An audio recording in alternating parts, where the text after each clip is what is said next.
Hello and welcome to today's webinar, Breast Cancer Trends, the Importance. I am Dr. Barbara Malkus, Board President for Massachusetts Breast Cancer Coalition, and I'm being joined here today by Dr. Jill Oxley. Thank you all for coming into this webinar and joining us for this very informational session. And Dr. Jill Oxley is a doctor and FACS breast cancer surgeon with Cape Cod Hospital and the director of the hospital's breast program. She received her medical degree from Yale University School of Medicine, where she became interested in breast cancer diagnosis, surgery, and treatment. Dr. Oxley's clinical interests include high-risk breast cancer screening and nipple-sparing mastectomy and oncoplastic breast surgery. She has been an invited speaker at several events on Cape Cod. As part of the medical community, Dr. Oxley is a member of the American Society of Breast Surgeons, as well as a fellow of the American College of Surgeons. She has received numerous honors from Harvard, Radcliffe, where she pursued her undergraduate degree in biology. Dr. Oxley has been on the staff of Cape Cod Hospital for over 15 years and is moderator of the Cape Cod Hospital Breast Cancer Case Conference and chair of the Cape Cod Hospital Breast Program Leadership Group. Dr. Oxley, welcome. Thank you, Dr. Malkus.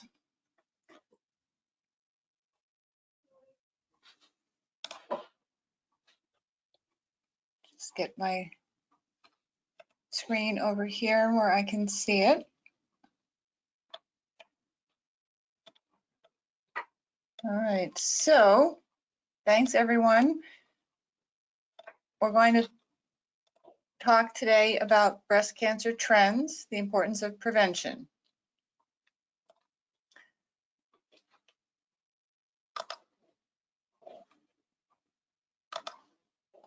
So for 2021, the American Cancer Society estimates that there will be 1,898,160 cancers diagnosed and 608,570 cancer deaths.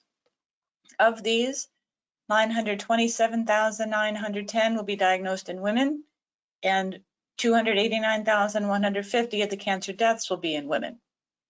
To break this down further, 284,200 breast cancers will be diagnosed, most of them in women, and there will be 44,130 deaths from breast cancer, and again, the vast majority of them in women. So to look at this graphically, breast cancer continues to be the most commonly diagnosed cancer in women and the second leading cause of cancer death behind lung cancer. And as we all know, what that means is that 1 in 8 women will be diagnosed with cancer in her lifetime. Most of these diagnoses will be age 50 or older, 82%, and the vast majority of deaths will be in women over 50, 90%. The median age at diagnosis is 62. However, when you break that down, it's 63 for white women, 60 for Black women, and the median age at death is 68. And again, 70 for whites, but 63 for Blacks. If we break it down even further, for the state of Massachusetts, American Cancer Society estimates there will be 42,750 cancer cases, and female breast cancer diagnoses will be 6,650. So that is the highest diagnosed cancer in Massachusetts, higher than lung, colorectal, even prostate. In terms of deaths, 12,540 cancer deaths in Massachusetts, 780 from breast. So while it's the leading cancer diagnosed, it's still the third leading cause of cancer death behind lung and colorectal. So what's been happening with cancer incidence? Well, this graph here shows overall cancer incidence and mortality in orange, males in blue, females in pink. And you can see there was a spike in the overall diagnosis in the early 1990s, basically due to increase in male cancer diagnoses. And that happened because of increases in PSA screening. The overall rate of cancer diagnoses in men decreased then from the early 90s to 2013, but then remained stable. And part of that is attributed to decreased PSA testing then since the uptick in the early 1990s due to U.S. Preventative Services Task Force concerns regarding that these cancers are being overdiagnosed and overtreated. When we look at the overall cancer incidence rate in women, however, it has increased slightly in recent years after stable rates over the last few decades. So again, women are the pink line on this graph, and you can see the slow rise from 1975. And at present, breast cancer rates continue to increase at about 0.5% per year. Some of this increase has been attributed to continuing declines in fertility and increases in body weight or body mass index. And with these increases in body weight and decreases in fertility, this is felt to contribute also to the increasing rates of uterine cancer. And so this graph also breaks down now male and female incidence. And you see on the left for the males, the highest cancer is prostate cancer with that peak around 1990. But for breast, it is the pink line, which is continuing to go up slowly but surely. Survival, however, is a different situation. Now, cancer as a whole continues to be the second leading cause of death in the United States at 21%. That translates into 600,000 deaths per year. So it is the second leading cause of death behind heart disease for both men and women. But when broken down by age, cancer is either the first or second leading cause of death across all age groups in women. The 5-year relative survival rate for all cancers is currently 67%, meaning that 2/3 of people diagnosed with cancer will be alive in 5 years. And these rates are again slightly different for whites versus blacks, 68% for white, but only 63% for black. And this is kind of a busy slide, but the first graph here, and I'll bring my mouse over, is breast cancer. And so breast cancer does have the third highest 5-year relative survival rate at 90%. So that's behind prostate, which is over here. So you can see there's very high survival rates over here. Almost all of these are in the 96 to greater than 99% range. And then melanoma of the skin would be the second best survival, and that's over here with 99% for localized disease, 93% overall. The lowest survival rates are found in cancer of the pancreas, liver, esophagus, and lung, with pancreatic cancer having overall survival at only around 10%, and that's over here. Liver has 5-year survival about 20%, similar to cancer of the esophagus, and then lung cancer at around 21%. But when you break it down by race, with all races being the red bars, white, the green, blue for blacks, survival rates are lower in blacks for every cancer type except pancreas and kidney.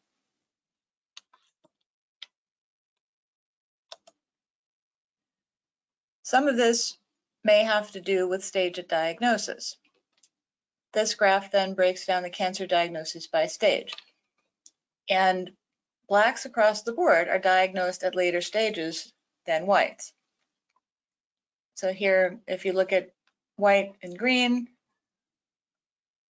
black and blue, localized disease, 64% for white, 55% for black, regional, 29% for white, 35% for black, and distant disease or metastatic disease, 6% for white, but 9% for black. But even adjusting for stage-specific survival, adjusting for sex, age, stage of diagnosis, the risk of death is 33% higher in black patients than white patients with cancer across all cancer types. And when you break it down even more, the risk of death is 51% higher in people of American Indian or Alaskan Native descent.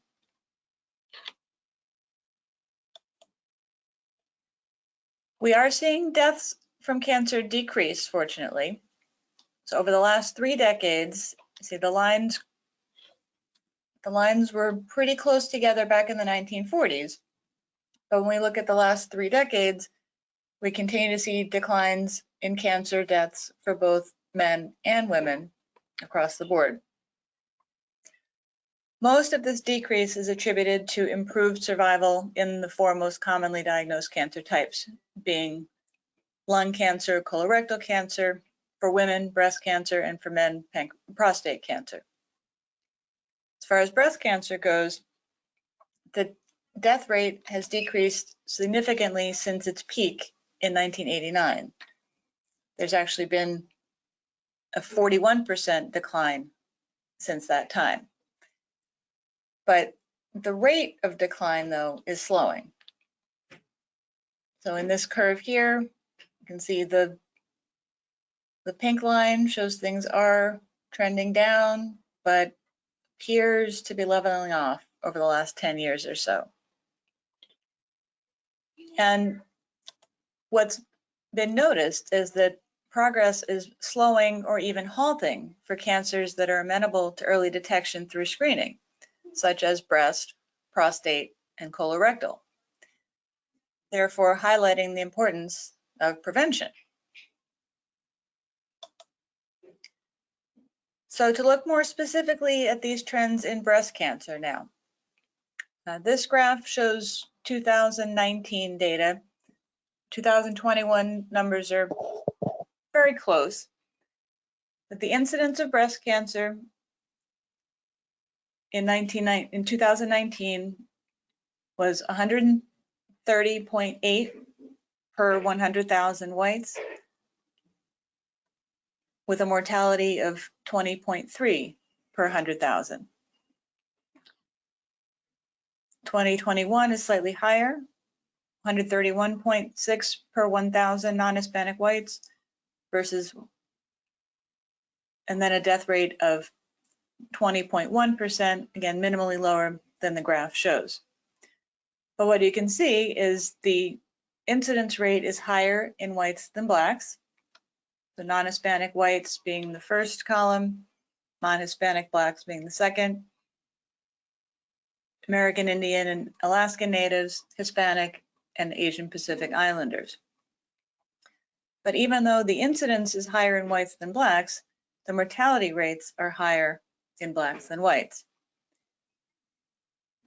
Actually 40% higher, especially in black women under the age of 50 who have death rates twice as high as white women, stage for stage. And so this graph here shows the incidence numbers. The blue lines and the red lines have non-Hispanic whites in blue, non-Hispanic blacks in red. Non-Hispanic whites, you'll see, have similar or higher incidence than all other races across all decades of life. So the blue line is with or above all the other lines. However, non-Hispanic blacks have a higher mortality rate. So on the left, the graph shows the blue line for non-Hispanic whites, higher incidence, but mortality rate, the red line, the non-Hispanic blacks, have the highest incidences. The black-white disparity in mortality has been stable since around 2011, but it was widening significantly over the previous 3 decades.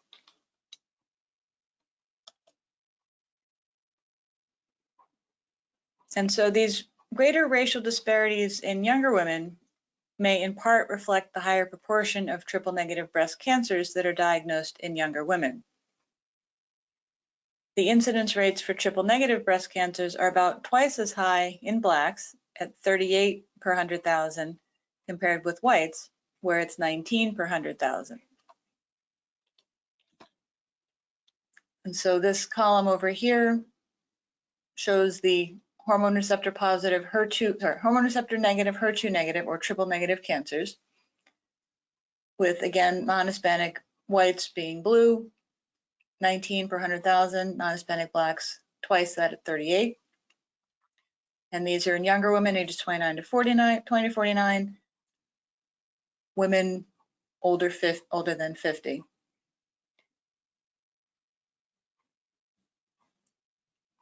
When you look at different subtypes, however, there is less racial and ethnic variation.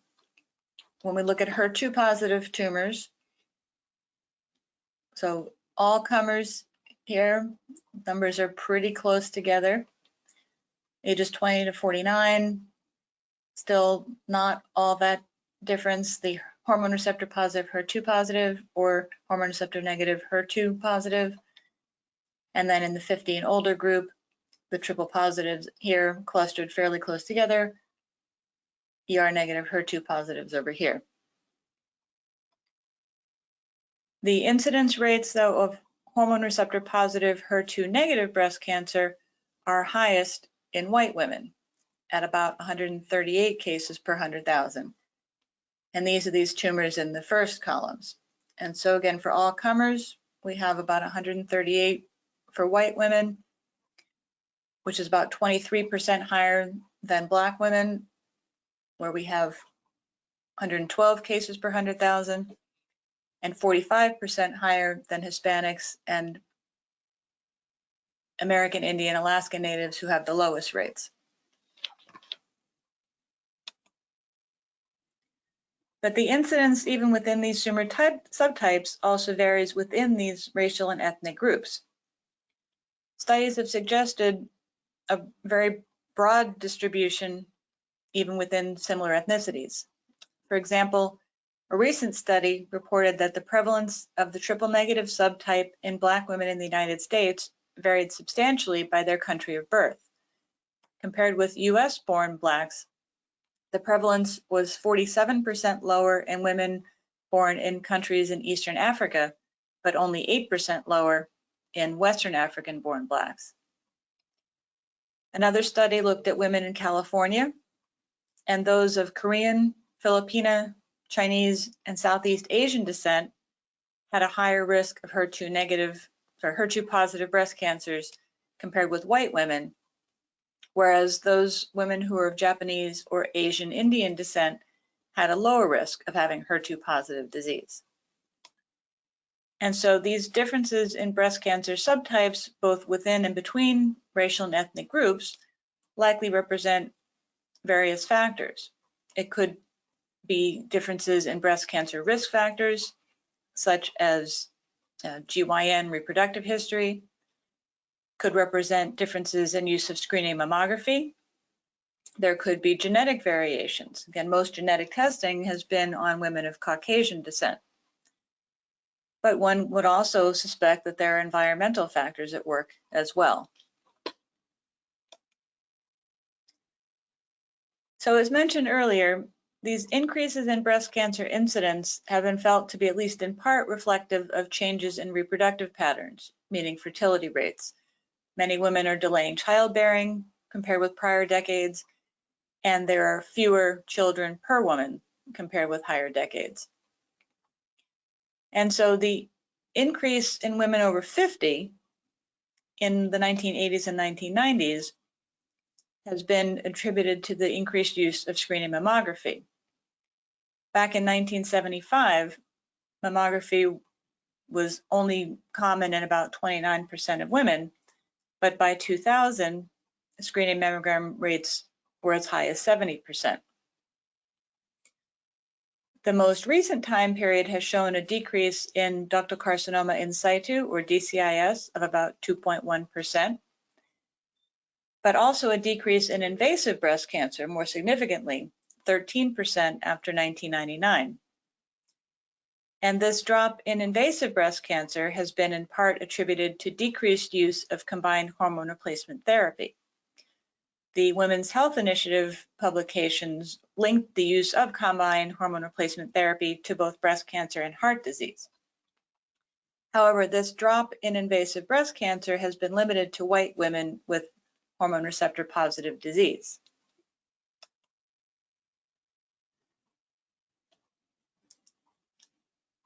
And so part of the trends in decreased mortality and increased incidence reflect the distribution of the stage at presentation. And so local disease, meaning disease limited to the breast, is this green line here. And that does continue to increase at about 1.1% per year. Regional disease, or cancer that is in both the breast and the regional lymph nodes, is also continuing to decline, however, at about 0.8% per year. So this may be reflective of more aggressive screening so that more cancers are being detected at the local stage. However, there is also an increase in distant disease, the orange line here, at about 2.5% per year. And that increase in distant disease is actually more notable among Black women. And so there have been proposed reasons for that, some of which could be improved classification, because you'll see here the bottom line, the pink line, was higher than the orange line 20 years ago, but is now lower. So this increase in distant disease may represent more improved classification, but it also may represent more detection of asymptomatic metastatic disease. So more advanced body imaging is being used, such as PET scans, CT scans, and bone scans, and that may be allowing us to detect distant disease better than we had been. And so when we look at the breast cancer trends by ethnic group, the incidence is increasing among all ethnic groups except Hispanic. So Hispanic in the orange here, and again, consistency, non-Hispanic whites, non-Hispanic Blacks, American natives and Alaskan natives, Asian Pacific Islanders, increasing for everyone except Hispanics. And while the increase of hormone receptor positive disease is increasing among all ethnic groups, the incidence of hormone receptor negative disease is decreasing among all ethnic groups. And as we mentioned earlier, white women have higher rates of hormone receptor positive disease. Black women have higher rates of hormone receptor negative disease.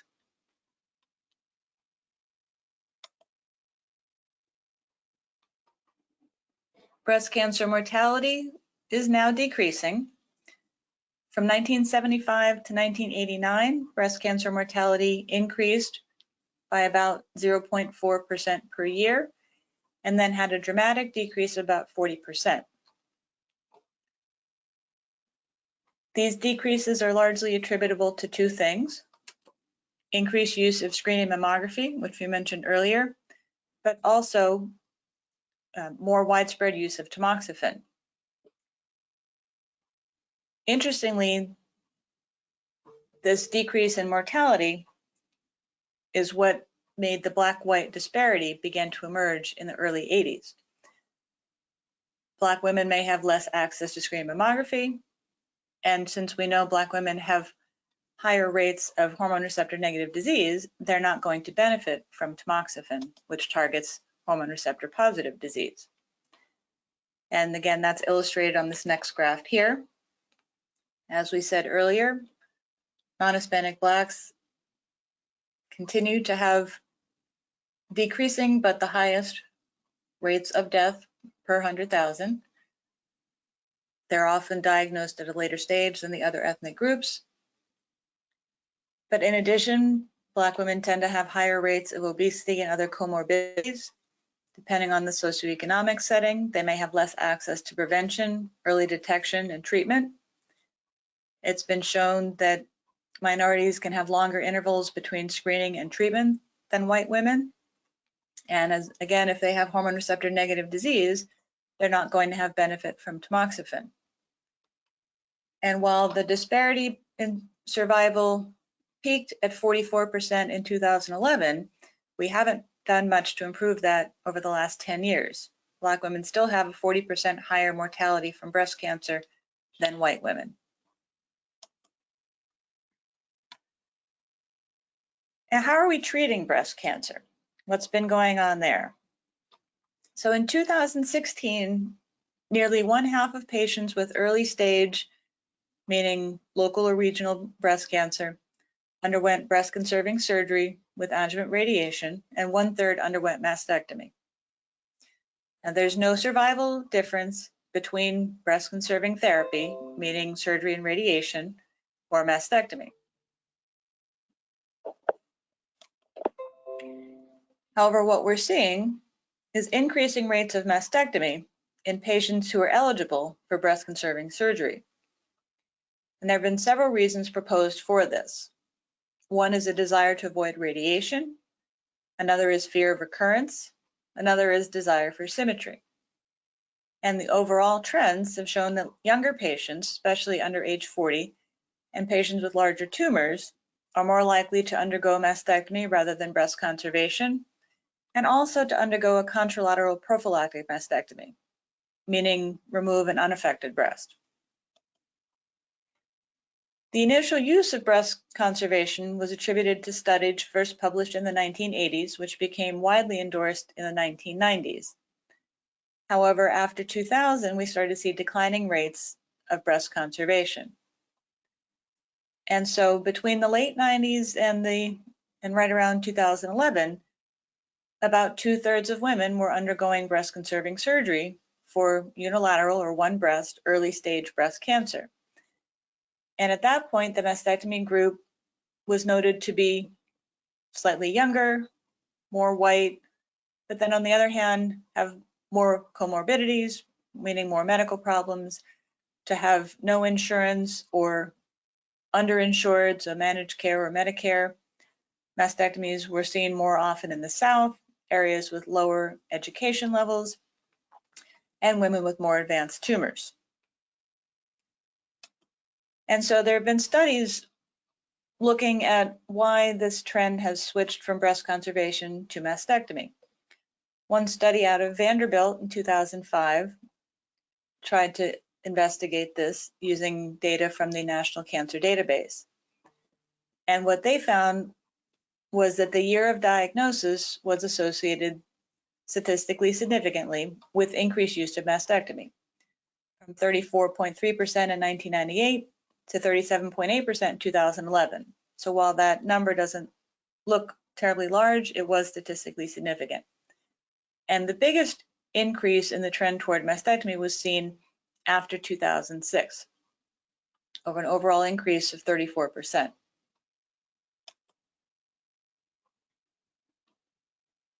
In addition to the year, the tumor size was also associated with whether or not a woman had a mastectomy. But this trend was most pronounced in older women, meaning younger women were more likely to choose mastectomy regardless of the size of the tumor. So in this graph, you can see age 40 is right around here. And for women under 40, all of these lines, meaning the very small tumors, less than 5 millimeters, tumors that were 5 millimeters to 1 centimeter, 1 to 2 centimeters, and then 2 centimeters or over, the odds of having a mastectomy are fairly close together. However, in women over 70, the highest rates of mastectomy were in tumors that were 2 centimeters or larger. And the women most likely to have mastectomy were actually less advanced, smaller tumors, node-negative disease, and even in situ or non-invasive disease, with women being 38% greater likely to have a mastectomy if they were node-negative, but twice as likely to have a mastectomy for non-invasive breast cancer. So what else is contributing to this increase in mastectomy? Well, there's also been increased numbers of reconstructions, in addition to increased numbers of bilateral mastectomies. And this trend was noted to start in the mid-2000s. So the rates of reconstruction increased from 11.6% in 1998 to over a third of women, 38.4% in 2011. Paralleling this, the rates of having a bilateral mastectomy for unilateral disease increased from just about 2% to 11.2% for this same time frame. And the rates of reconstruction with a bilateral mastectomy increased from 36.9% to 57.2%. And the rates of having a unilateral mastectomy without reconstruction decreased. So this top line in the graph is a unilateral mastectomy without reconstruction, which you see was nearly everyone back in 1998, but now has decreased to about 50%, whereas all of these other rates are increasing. And we're talking about mastectomies for unilateral disease in women who would be eligible otherwise for breast conserving surgery. And so trying to figure out the factors that are causing this, well, there's physician factors, legislation, but also patient factors. What are we as physicians doing to maybe contribute to this? Well, there's been increased use of breast MRIs for newly diagnosed patients, as well as MRI screening. And this leads to not only additional cancer diagnoses, but also finding lesions that are benign, but still need additional workup and potential biopsy. And this sometimes does lead people to choose a bilateral mastectomy for unilateral disease. What are physicians recommending? Well, current rates of breast conserving surgery are between 50% and 65%, depending on the institution. The National Accreditation Program for Breast Centers expects a rate of breast conservation for early stage cancer at least 50%. This is higher in Europe, where they expect over 70% of women to be treated with breast conservation. What has legislation had to do with this? Well, in 1998, the Women's Health and Cancer Rights Act was enacted, and this mandated insurance coverage of reconstruction. And so this increase was most notable for patients with Medicare and Medicaid, who otherwise would likely not have been able to seek plastic surgery consultation. But what's going on with patients? Well, there's a desire for symmetry, there's concerns about recurrence, and we're looking into more and more genetic mutations. But it has been demonstrated that patients without known genetic mutations overestimate their risk of contralateral breast cancer. And again, since the 1980s, it's shown that there is no survival benefit from mastectomy over breast conservation. So another study tried to break this down and see if there were trends by state in whether or not women had a bilateral mastectomy for unilateral disease. So there was a multi-institution study published in 2017, and this was a retrospective cohort study of 1.2 million women over age 20 with early stage invasive unilateral breast cancer treated with surgery between 2004 and 2012. This included 45 states and the District of Columbia. And they saw that the national rates of a contralateral prophylactic mastectomy increased from 3.6% in 2004 to 10.4% in 2012 in women over 45, and from 10.5% to 33.3%, so 1/3 of women diagnosed between the ages of 44. And so these higher rates of contralateral prophylactic mastectomy were associated with younger age and also with the year of diagnosis. And so the younger age, being that only 2.4% of women age 70 or older chose to have a contralateral prophylactic mastectomy, but 29.3% of women age 20 to 29 at diagnosis elected for contralateral prophylactic mastectomy. And the year of diagnosis, 2004, over here, all ages had only 5% chance of contralateral prophylactic mastectomy, up to 11.9% in 2012.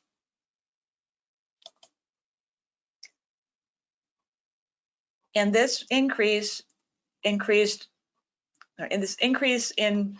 mastectomy was noted in every state except Wyoming for women ages 20 to 44 at diagnosis. And for women who were 45 and older, it also significantly increased in all states except for the District of Columbia.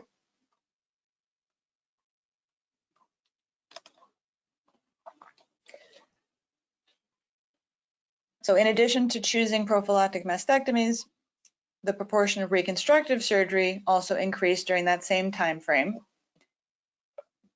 Among patients 20 years and older with early stage unilateral breast cancer, the rate of having reconstruction increased from 11.6% in 2004 to 21.5% in 2012 for patients having a unilateral mastectomy. And the rates of reconstruction increased from 39.5% to 54.8% in the same time frame among patients who elected to have a contralateral prophylactic mastectomy. And this increase in reconstruction was also noted to be more common in younger patients and older patients. You can see the diagram on the left is for younger patients, where we have more of the darker colors, the higher rates of reconstruction. The diagram on the right is for women 45 and older, whereas they're still increased, but less so. And the degree of increase was also noted to be varied by state. For women in the 20 to 44 age group, there was an increase in patients receiving reconstruction in about half, but that range was from 18% increase in Florida to 200% in Virginia. And then the increase for women over 45 occurred in 2/3 of the states, with a range of 20.4% in Oklahoma to 66.9%, or 2/3 in New Jersey.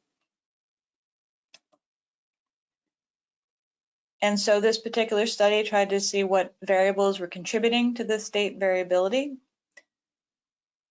They noted distribution of white women contributed to higher rates of prophylactic mastectomy and reconstruction, higher socioeconomic status, increased use of testing for high-risk mutations, increased use of reconstruction for symmetry, increased use of MRI, but also patient fear and anxiety.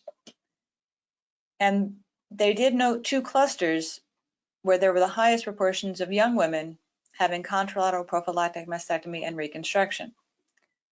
One of these clusters was New England, which they defined a little bit differently than most of us in Massachusetts would. They defined New England as Massachusetts, Maine, New Jersey, Connecticut, New York, and Delaware. And interestingly, this New England cohort also had the highest rates of reconstruction with unilateral mastectomy. But there was also a cluster in 5 contiguous Midwest states: South Dakota, Colorado, Nebraska, Iowa, and Missouri. Are physician factors playing a role as well? Well, that's somewhat debatable. A National Cancer Database study looking back in 1998 to 1994 showed higher rates of breast conservation in teaching hospitals and lowest in community hospitals, which one might expect if the data on breast conservation was started in the 80s and became more commonplace in the 90s. You would expect the teaching hospitals to adopt that first. But then a later study from 1998 to 2010 showed the highest rates of contralateral prophylactic mastectomy in teaching hospitals and lowest in community hospitals. And again, if we're showing that there's no survival benefit from mastectomy, why are teaching hospitals performing more contralateral prophylactic mastectomies?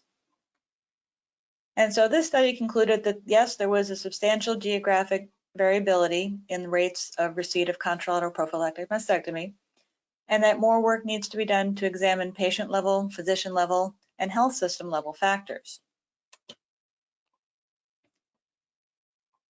And so we mentioned genetic testing. Well, another study out of Toronto looked at the frequency of patients undergoing contralateral prophylactic mastectomy when they had negative genetic testing for BRCA1 and 2 mutations. So the 25-year risk of developing breast cancer in the opposite breast, contralateral breast cancer, is about 30% for women who are carriers of BRCA1 or 2 mutations, but only 10% for non-mutation carriers. 78% of women with BRCA1 and 2 mutations will elect for contralateral prophylactic mastectomy after a breast cancer diagnosis. And similar to other studies, factors associated with this include younger age, higher education, insurance coverage, and being of white ethnicity. And while most surgeons endorse contralateral prophylactic mastectomy for mutation carriers, this recommendation is less common when patients who have a family history of breast cancer but have negative genetic testing. And so this particular study enrolled women who were 18 or higher or older at diagnosis, who had had no prior genetic testing or prophylactic surgery. Now, these women were selected to be at high risk of having a BRCA1 or 2 mutation, meaning they were either of Jewish ancestry, they had a triple negative breast cancer, they were diagnosed age 50 or younger, they were diagnosed with bilateral breast cancer, or there was a family history of having a relative with breast cancer diagnosed age 50 or younger, ovarian cancer, or male breast cancer. And so they tested 1,007 women, 850 of them were negative, 28 of them were stage 4 or metastatic at diagnosis, and 56 of them had bilateral breast cancer. So those women were excluded, meaning they studied 766 women with a mean age of 46, the range from 21 to 82. And of those 766 women, nearly half had breast conservation, a little over a third had a unilateral mastectomy, and just about 15% had a contralateral prophylactic mastectomy. And so these women were surveyed before counseling, and 37% of them at the onset were undecided on whether or not to have a contralateral prophylactic mastectomy, or undecided on what surgery they were going to have, or were leaning towards having a contralateral prophylactic mastectomy. After having negative genetic testing, however, only 15% of the patients elected to proceed with a bilateral mastectomy, and 30% of them reported that their surgical decision did change after having testing. So the women who elected for the bilateral mastectomies were noted to be significantly younger than those who did not. So nearly 21% of women younger than 40 elected for contralateral prophylactic mastectomy, but only 12.7% of women who were 40 or older, over 40 at diagnosis. There were no differences in these groups between their education, their marital status, or whether or not they had children. Interestingly, the women with estrogen receptor positive tumors were more likely to have contralateral prophylactic mastectomy than estrogen receptor negative. And women that were triple negative were also less likely to have contralateral prophylactic mastectomy.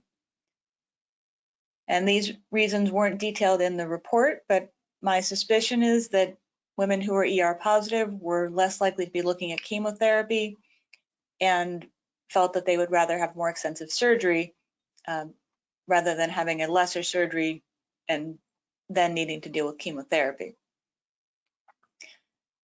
Another interesting result from this study, though, was that a contralateral prophylactic mastectomy was more likely in women whose mother had breast cancer, especially if those mothers died from breast cancer.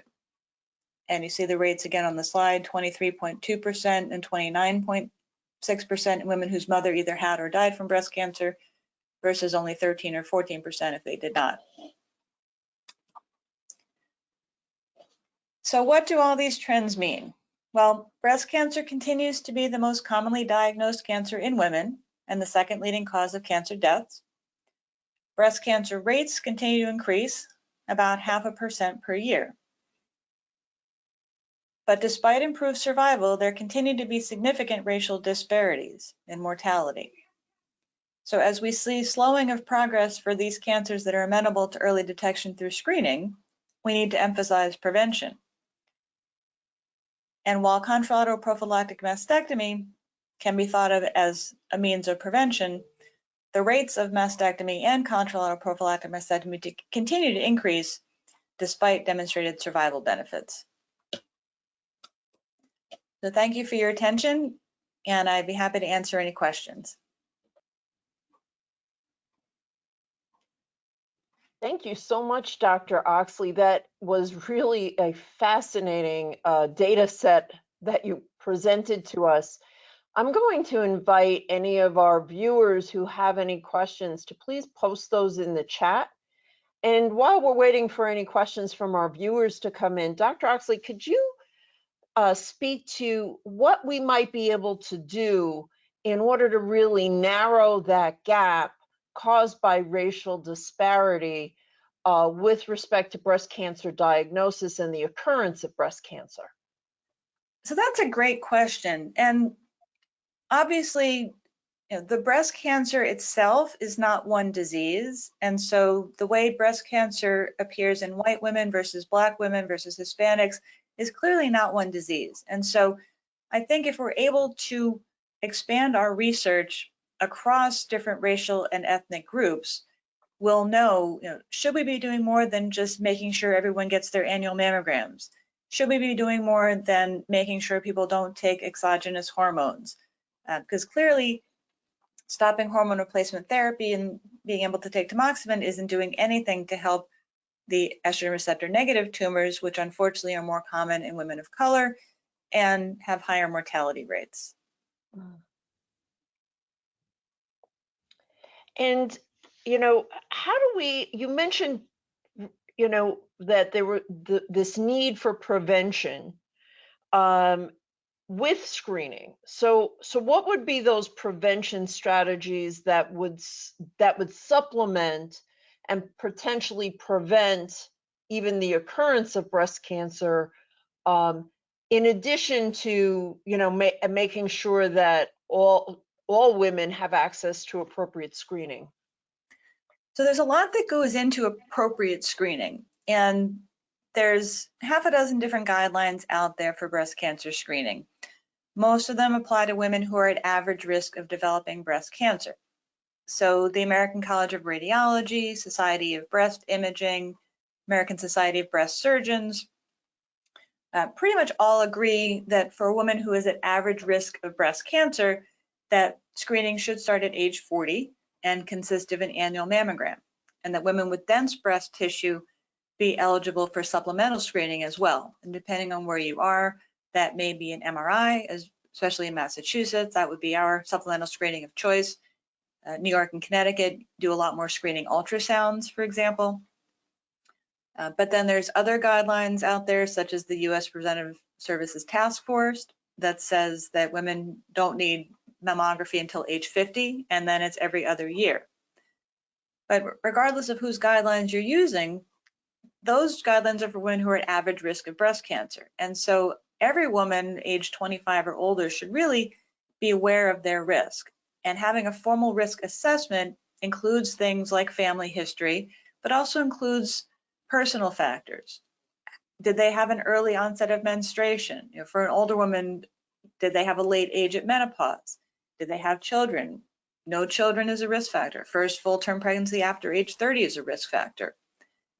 And then obesity is a risk factor. Alcohol use is a risk factor. So there's lots of things that go into risk assessment aside from family history. And then there's familial risk, and there's also genetic risk. And so if we can identify women who are at increased risk of breast cancer, whether it's personal, family, or genetic, we can intervene with these more aggressive screening programs, starting earlier, supplementing with MRI, but we also have the potential for risk-reducing medications and risk-reducing surgeries.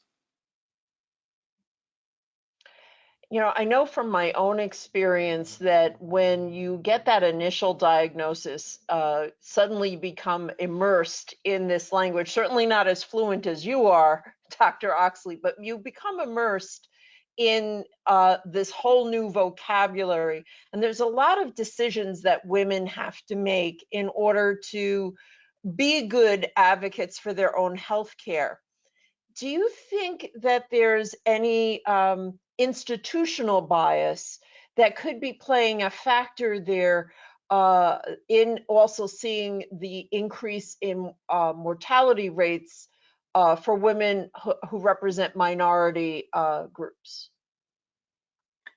Well, the institutional bias may relate towards the type of surgery used. And again, those two NCDB, National Cancer Database studies, showed different trends in community hospitals versus teaching hospitals, which actually reversed with time. I think a lot of racial and ethnic minorities, though, are less inclined to enroll in clinical trials. And so that may be playing a role. Less access to screening and these potential high-risk programs, less access to genetic testing. And so as institutions, we of course need to make sure that we're there for the entire community, not just the people who happen to follow us on social media. Mm. And what has your experience been with patients who elect for mastectomy? So I've also seen an increase in patients who elect for mastectomy over the last 2 decades of practice. We've also seen a rise in breast reconstruction.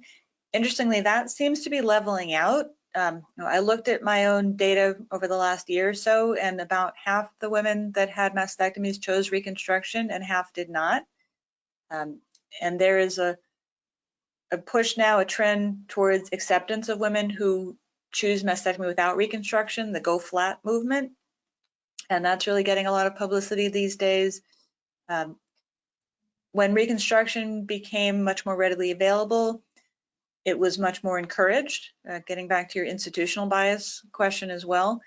In fact, part of guidelines for us as surgeons are that we need to document a conversation about reconstruction with any patient who elects for mastectomy. And so I've seen more patients choose mastectomy. A lot of patients choose reconstruction, but a lot don't. And there's lots of reasons why they choose that, but as surgeons, we need to support the patient's decision. We do have a question from one of our viewers who is asking about the role of alcohol consumption and cancer risk. So as far as breast cancer goes, it does seem to be a pretty almost linear relationship between increased alcohol consumption and breast cancer risk. What I say to women all the time is that as women, we get the short end of the stick when it comes to alcohol. Men are allowed to have a drink or two a night, and it's not considered unhealthy. It might even be healthy depending on what they're drinking. But as women, for breast health, we should limit ourselves to only a few drinks per week.